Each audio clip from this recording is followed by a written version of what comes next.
Jillian Ward bumuhos ang luha, hindi nakayanan ang sakit na pinagdaanan.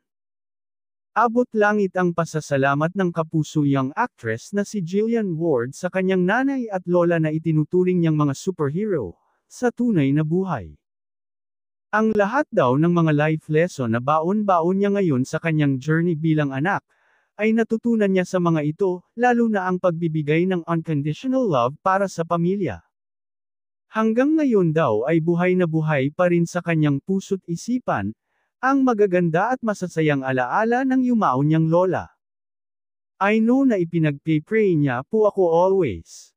Even my late grandmother.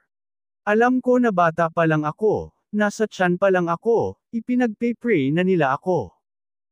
So sobrang laking influence sa akin ng mother ko and my grandmother, pahayag ni Jillian sa panayam ng King of Talk na si Boy Abunda. Pagpapatuloy ng abot kamay na pangarap, lead star, yung grandmother ko po, namatay siya noong 2021, and sobrang close po rin namin. Siya rin po yung sobrang nag-e-encourage sa akin mula bata pa ako. Actually, ako lang yung apo na pinangalanan niya po. Siya ang nagbigay ng name ko, kwento pa ni Jillian. Dugtong pa ng dalaga, yung grandmother ko po, alam niya na dream ng mama ko na maging doktor. So, yung role ko po sa abot kamay na pangarap, naging doktor po ako. Ang dami ko pong hindi nasabi sa kanya kasi ang sudden po ng naging death niya, pagbabahagi pa ni Jillian, na hindi na napigilan ang mapaiyak ng alalahanin ang pumanaw na lola. Dugtong pa niya, I want to tell her na I love her so much. Actually, yung abot kamay na pangarap, dedicated ko sa kanya.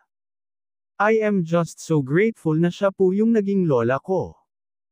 2 years old pa lang po ako, siya na talaga yung naniniwala sa akin. Like, wala pa akong muwang, parang may feeling na sila na ito yung purpose ko sa life ko.